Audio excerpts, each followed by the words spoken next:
गेल्या काही दिवसांपासून महाराष्ट्रात हिट अँड रनच्या घटना वाढताना पाहायला मिळतात. पुणे शहर पुन्हा एकदा हादरून गेले. पुण्यात पुन्हा हिट अँड रनची घटना घडली. फुटपाथवर झोपलेल्या 9 जणांना डंपरने चिरडले. या तिघांचा दुर्दैवी मृत्यू झाला. दरम्यान हा अपघात नेमका कसा घडला? डंपर चालक मद्यधुंद होता का? या प्रश्नाची उत्तरे या व्हिडिओतून जाणून घेऊया. त्यासाठी हा व्हिडिओ शेवटपर्यंत पाहत राहा आणि टाइम्स नाऊ मराठीला फॉलो आणि सबस्क्राईब करा.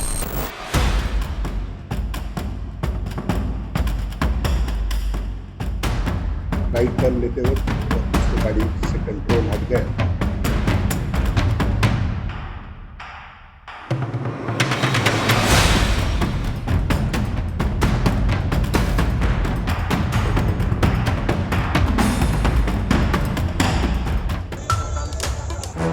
पुणे शहरात पुन्हा एकदा हिट अँड रनचा प्रकार घडलाय.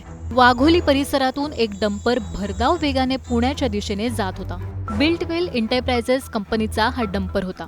केसनंद फाट्याजवळ येताच या भरधाव डंपर फुटपाथवर झोपलेल्यांच्या अंगावरून गेला. डंपरने तब्बल 9 जणांना चिरडल्याचा धक्कादायक प्रकार घडलाय. यामध्ये 3 जणांचा जागीच मृत्यू झाला.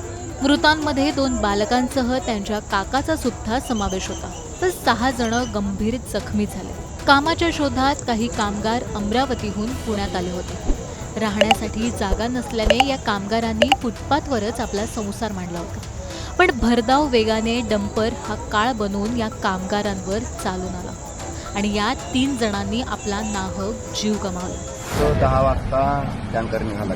तिथून मग आम्ही 11 वाजता गेलो. 10:30च्या 11च्या दरम्यान झोप आल्याच्या नंतर अपघे बस 1 वाजता अपघे ट्रक टाकून दिला. मग मले चवीतून उठलो. मग झोपेतून उठलो. पोट्याले पकडायला गेलो. पोट्यानं जीव सोडून दिला.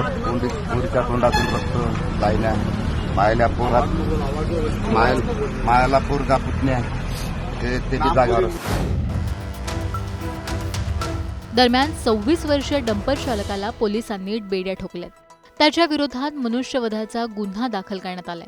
आरोपी हा मूळचा नांदेडचा रहिवासी असल्याची माहिती आहे.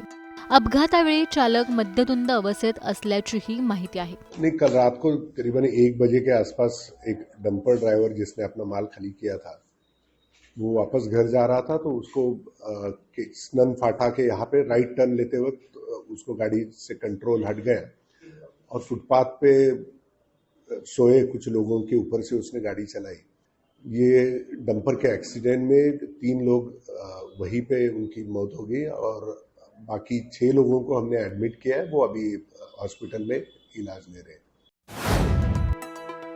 याआधी घडलेल्या हिट अँड रन प्रकरणात पोर्शे कारने दिलेल्या धडकेत तरुणीचा जागीच मृत्यू झाला होता. त्यावेळी चालक हा मद्यधुंद अवस्थेत असल्याचं पाहायला मिळालं होतं. तर याही घटनेमध्ये डंपर चालकाने मद्यप्राशन केल्याची माहिती आहे. या घटनांवरून वाहतुकीचे नियम आणखी कठोर करण्याची गरज असल्याचा दावा केला जातो. दरम्यान वाहतुकीच्या नियमांची कठोर अंमलबजावणी केल्यास हिट अँड रन सारखे प्रकार थांबतील असं तुम्हाला वाटतं का? आम्हाला कमेंट करून नक्की सांगा.